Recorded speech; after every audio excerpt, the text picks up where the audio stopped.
Selamat pagi Bapak Ibu yang dikasihi oleh Tuhan. Mari kita sebelum kita beraktivitas, mari kita datang kepada Tuhan. Kita akan memuji serta memuliakan Tuhan, mengucap syukur kepada Tuhan. Mari kita mengawali persekutuan doa pada pagi hari ini.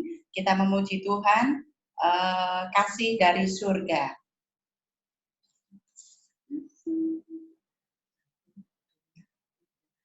Kasih dari surga memenuhi tempat ini. Kasih dari Bapa surgawi. Kasih dari Yesus mengalir di hatiku, membuat damai di hidupku. Mengalir kasih dari tempat tinggi, mengalir kasih dari tata Allah Bapa, mengalir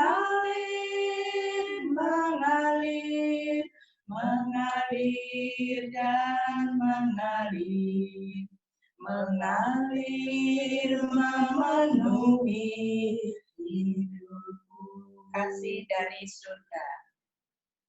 Kasih dari surga memenuhi tempat ini. Kasih dari Bapa surgawi. Kasih dari Yesus mengalir di hatiku, membuat damai di hidupku. Mengalir kasih dari tempat tinggi, mengalir kasih dari tata Allah Bapa, mengalir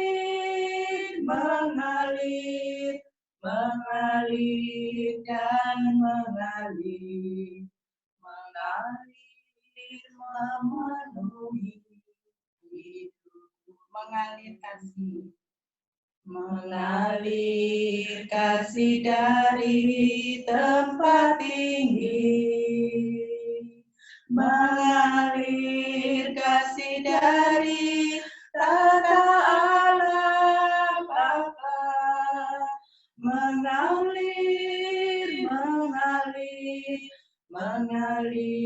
dan mengalir, memenuhi. Mari kita bersatu hati di dalam doa.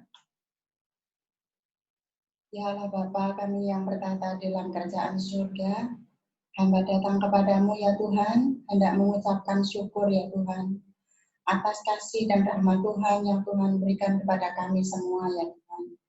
Ya Tuhan, jika pada pagi hari ini Tuhan, kami dapat dipertemukan ya Tuhan di dalam persekutuan doa pagi ya Tuhan, sekalipun tidak di satu tempat ya Tuhan, melainkan kami di tempat kami masing-masing oleh karena COVID-19 ini ya Tuhan.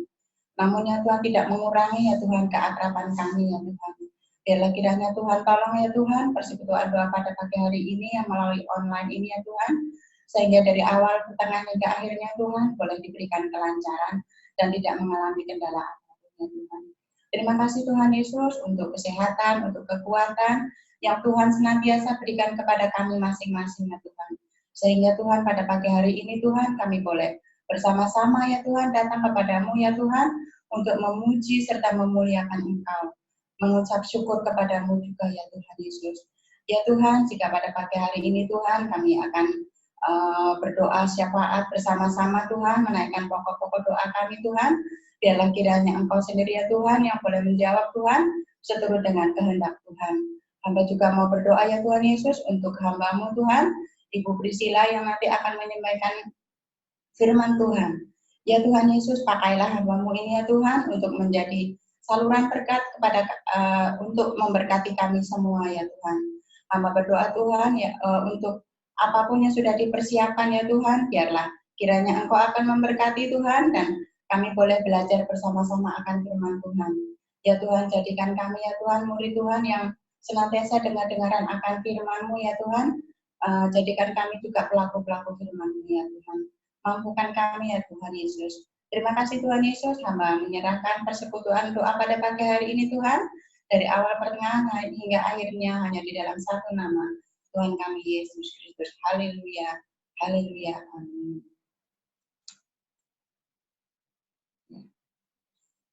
Kita sebentar lagi akan mendengarkan firman Tuhan yang akan disampaikan oleh Ibu Hendra. Kita akan mempersiapkan hati kami untuk hati serta pikiran kami Tuhan boleh tertuju kepada Tuhan. Kita menyanyikan puji-pujian firman-Mu. Firman-Mu pelita bagi kakiku, terang bagi jalanku.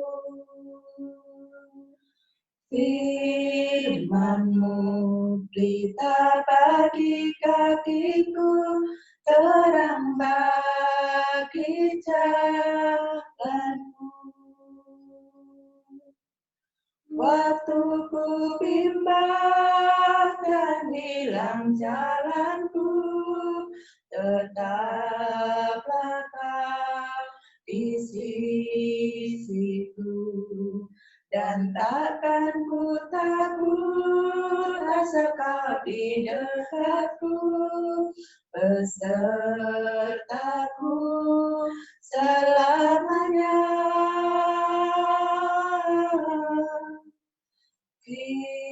Firman-Mu pelita bagi kakiku, terang bagi jalanku.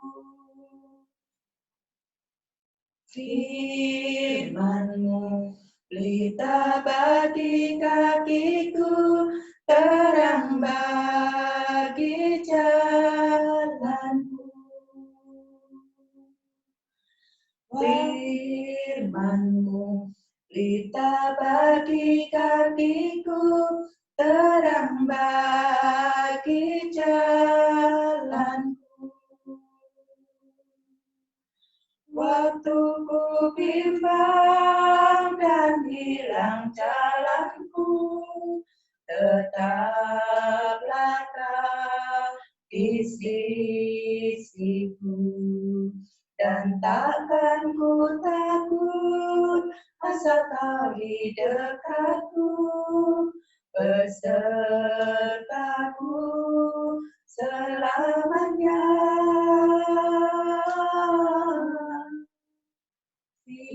Firman-Mu pelita bagi kakiku, terang bagi jalanku.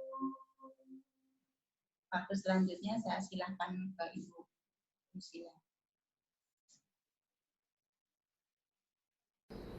Shalom, jemaat yang dikasihi oleh Tuhan. Selamat pagi, kita akan memulai pembacaan firman Tuhan pada pagi hari ini. Tapi terlebih dahulu kita akan berdoa. Bapa kami yang di surga, kami sungguh mengucap syukur untuk waktu yang indah kami bisa bersekutu di pagi hari ini Tuhan. Kami mau menyerahkan untuk penyampaian firman Tuhan pada pagi hari ini Tuhan. Biarlah Tuhan sendiri akan berbicara melalui hamba-Mu Tuhan. Kiranya Tuhan akan melengkapi dengan segala keterbatasan yang hamba-Mu miliki.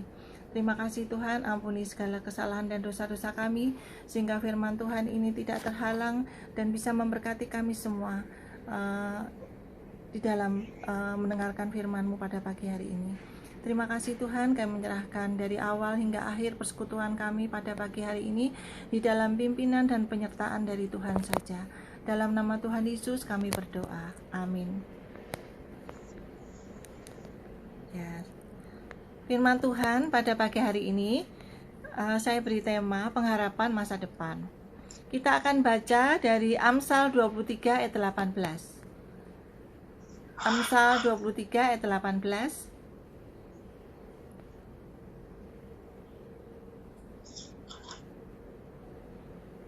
Amsal 23 ayat 18. Karena masa depan sungguh ada dan harapan tidak akan hilang. Sudah hampir 3 bulan karena COVID-19, kita tinggal di rumah. Bekerja di rumah, beribadah dari rumah. Walaupun masih ada yang bekerja di luar, tapi semua itu tidak seperti biasa ya. Ada pembatasan waktu dan seringnya lebih banyak dilakukan di rumah. Ada rasa penat tentunya, bosan, rindu bertemu dengan teman-teman, juga stres karena biasa kita melakukan aktivitas kita sekehendak kita. Sekarang semuanya dibatasi. Hidup terasa ada titik terang, hidup terasa tidak ada titik terang, dan harapan hari esok tidak kita ketahui. Seperti apa? Suramkah atau cemerlangkah? Harapan itu layaknya seperti nyala lilin yang senantiasa memberi terang di setiap langkah kita. Nyala lilin walaupun kecil sangat memberikan arti di dalam lingkungan kita, di dalam sekitar kita yang mungkin gelap. Demikian juga hujan tidak selalu hujan terus. Tuhan menjanjikan bahwa setelah hujan akan tampak pelangi. Seperti itu. Ada sebuah pernyataan yang memberikan motivasi, yaitu yang sangat memotivasi kita. Selama seseorang itu masih bernafas, harapan itu selalu ada. Terkadang tekanan dan masalah yang dihadapi seseorang, entah itu masalah di dalam keluarga, pekerjaan, kesehatan, keuangan, dan lain-lain bisa membuat kita merasa bahwa masa depan itu tidak jelas. Dan kehidupan ke depan kita juga tidak bisa menebaknya. Sehingga dari hati yang putus asa keluarlah ucapan, tidak ada harapan lagi. Kita banyak belajar dari pengalaman anak-anak Tuhan di Alkitab, di dalam keluarga, bagaimana Tuhan memulihkan keluarga dari Yakub ya. Dia bisa bersatu kembali dan juga bahkan keturunannya merupakan silsilah dari Tuhan Yesus sendiri. Di dalam pekerjaan, kita juga belajar dari Yusuf. Bagaimana Yusuf dimulai dari dia ingin dibunuh oleh saudaranya dengan dimasukkan ke dalam sumur, kemudian dia dijual menjadi budak di Mesir. Dia harus dikhianati oleh Potifar, istri Potifar, karena dia tidak melakukan sesuatu yang salah, tapi dia harus melakukan fitnahan dari istri Potifar. Dia juga dilupakan oleh juru minuman yang dimana dia waktu itu mengartikan arti mimpinya. Tetapi bagaimana Yusuf dari perjalanan hidupnya, Yusuf begitu dimuliakan oleh Tuhan. Dari pengalaman demi pengalaman yang dihadapi oleh Yusuf, dia tetap berpegang pada firman Tuhan. Dia tetap melihat bahwa rencana Tuhan itu begitu indah untuk masa depannya. Sehingga Yusuf yang awalnya mengalami jalan yang sepertinya tidak ada masa depan, di situ Yusuf melihat bahwa memang Yusuf tidak melihat masa depannya, tetapi Tuhan merencanakan dari hal yang tidak ada masa depan, seolah-olah tidak ada masa depan. Di situ memberikan suatu masa depan yang sungguh luar biasa, yang gemilang, di mana dia mendapatkan posisi yang terbaik untuk menjadi pejabat kedua di bawah Firaun itu sendiri. Itu sungguh luar biasa. Dari segi kesehatan, kita bisa belajar bagaimana Tuhan memberikan kesembuhan kepada perempuan Kanaan yang sudah melakukan pendarahan selama 12 tahun. Dari segi dari segi keuangan, kita bisa belajar dari janda Sarfat. Bagaimana janda Sarfat dengan segenggam tepung yang dimiliki dan sedikit buli-buli yang yang ada ketika dia taat kepada perintah Tuhan, sedikit tepung maupun sedikit minyak yang ada di buli-buli itu bisa memelihara hidupnya dalam beberapa waktu.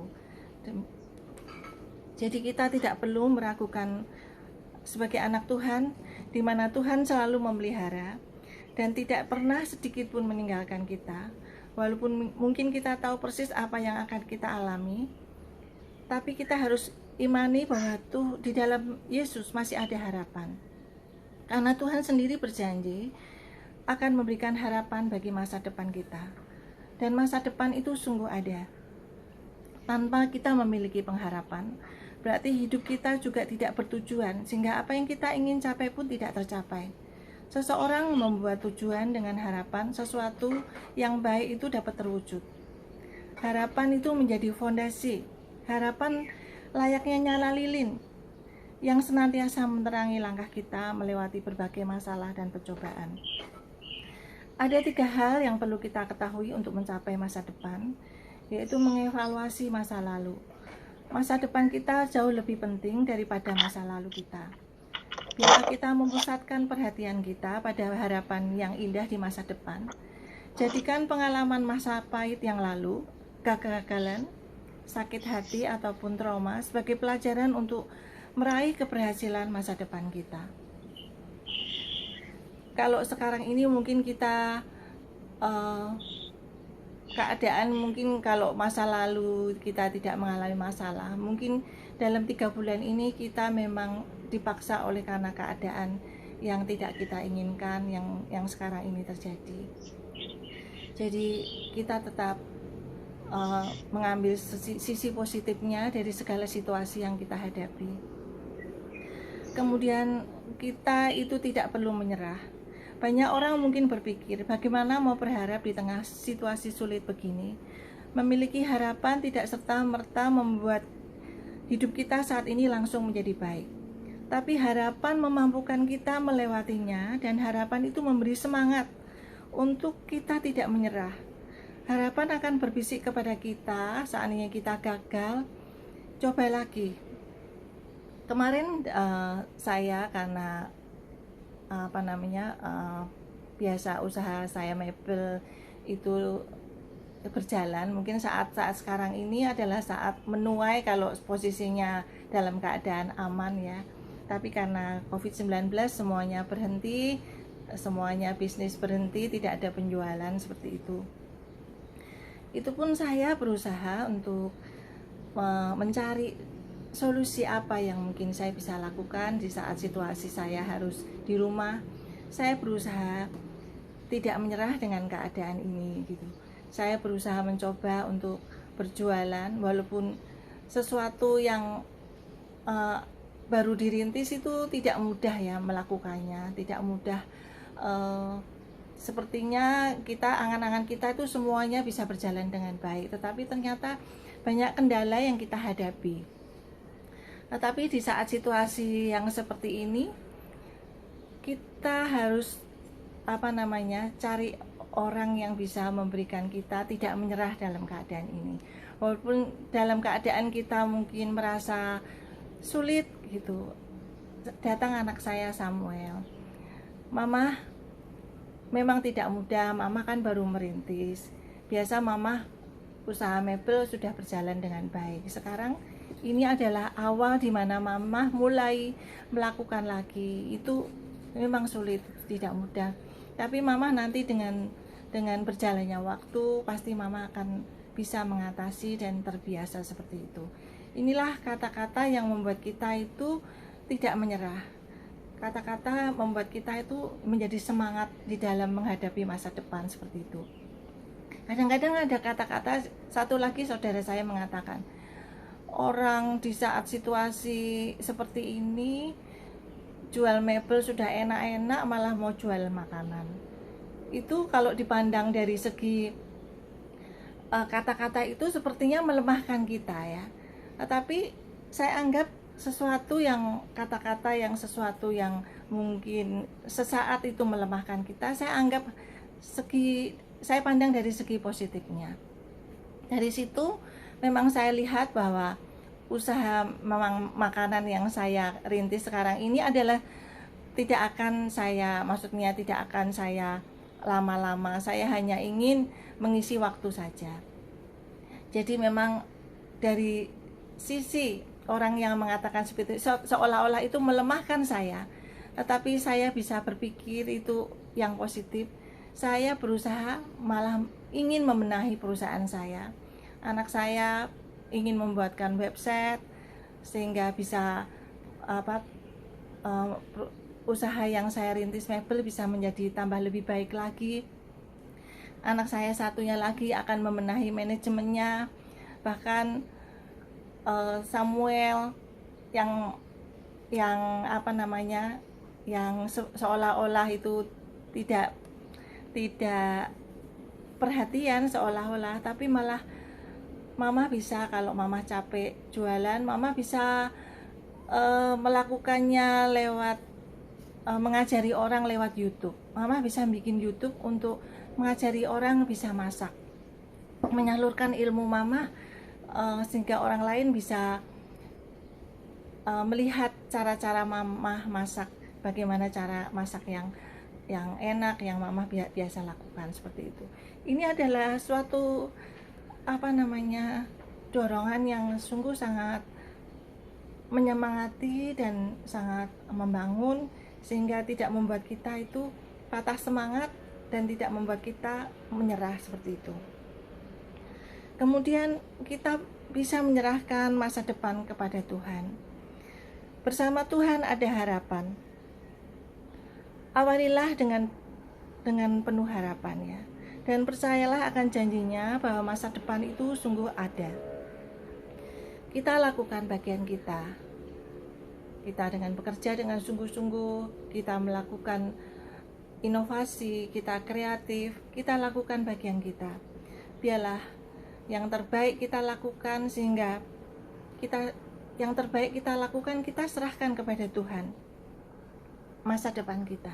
Kita percaya bahwa masa depan kita itu sungguh ada, dan Tuhan akan memberikan masa depan yang baik bagi kita, bagi jemaat-jemaat GKMI Pengharapan, bagi saudara-saudara kita. Biarlah kita tidak perlu berputus asa, karena janji Tuhan tidak pernah meninggalkan kita. Tuhan selalu memelihara kita. Sedetik pun Tuhan tidak pernah meninggalkan kita. Saat saya khawatir, saat saya gentar, anak saya selalu memberikan kekuatan. Mama nggak perlu khawatir, mama nggak perlu gentar, karena Tuhan selalu memelihara kehidupan keluarga kita seperti itu. Itulah kata-kata yang selalu menguatkan kita, selalu kita tidak mudah menyerah, dan kita diingatkan untuk selalu berharap hanya kepada Tuhan saja. Karena Tuhan kita itu hidup, Tuhan kita itu tidak mati, dan Tuhan kita adalah menjadi sandaran kita di mana kita menjalani hidup selama kita masih ada di dunia ini. Biarlah kita menaruh harapan kita hanya kepada Tuhan, karena Dialah sumber kekuatan kita, sumber pertolongan kita, dan Dialah yang akan memberikan masa depan yang indah bagi kita. Sebagai penutup saya akan membaca dari Roma 5 ayat 5. Dan pengharapan itu tidak mengecewakan, karena kasih Allah telah dicurahkan di dalam hati kita oleh Roh Kudus yang dikaruniakan bagi kita. Ya, sekian pembacaan firman Tuhan. Kiranya firman Tuhan yang singkat ini boleh menjadi berkat bagi kita semua. Tuhan memberkati. Semua, di mana kita tidak boleh menyerah kepada keadaan.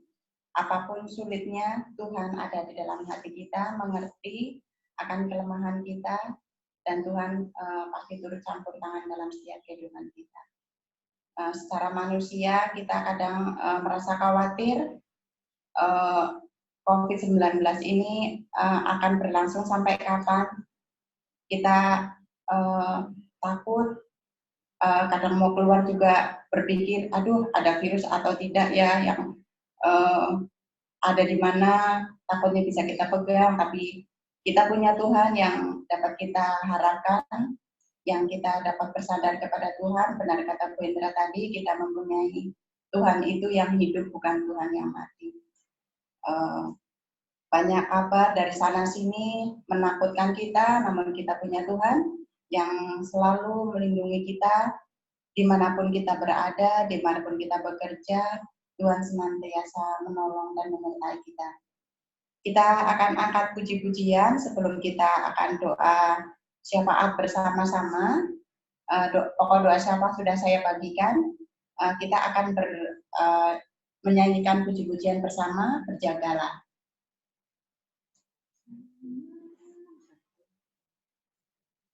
Zaman sekarang berjagalah, lihat dunia bergelora, kedengaran sini sana banyak kabar menakutkan. Berlindunglah dalam sabda Allah. Zaman sekarang berjagalah, lihat dunia bergelora, kedengaran sini sana banyak kabar menakutkan. Berlindunglah dalam sabda Allah.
Lindungi kami semua ya Tuhan, dan berkati kami semua.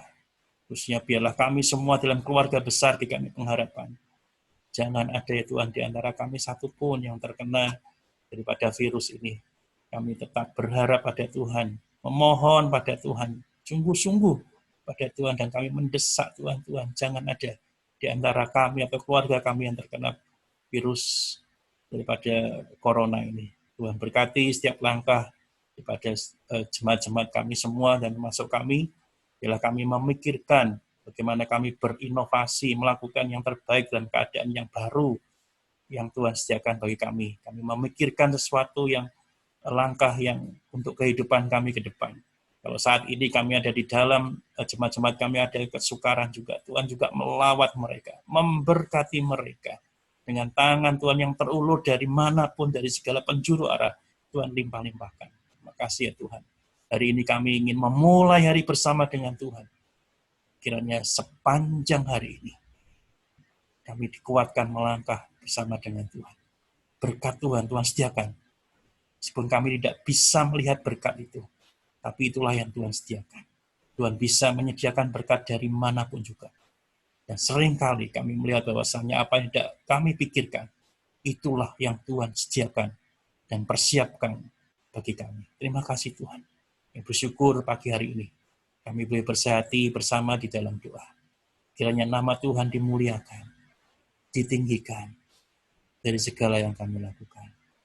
Di dalam nama Tuhan Yesus Kristus Allah kami yang hidup, kami berdoa. Amin. Bapa, terima kasih. Bapa, terima kasih. Bapa, terima kasih. Bapa di dalam surga, ku berterima kasih.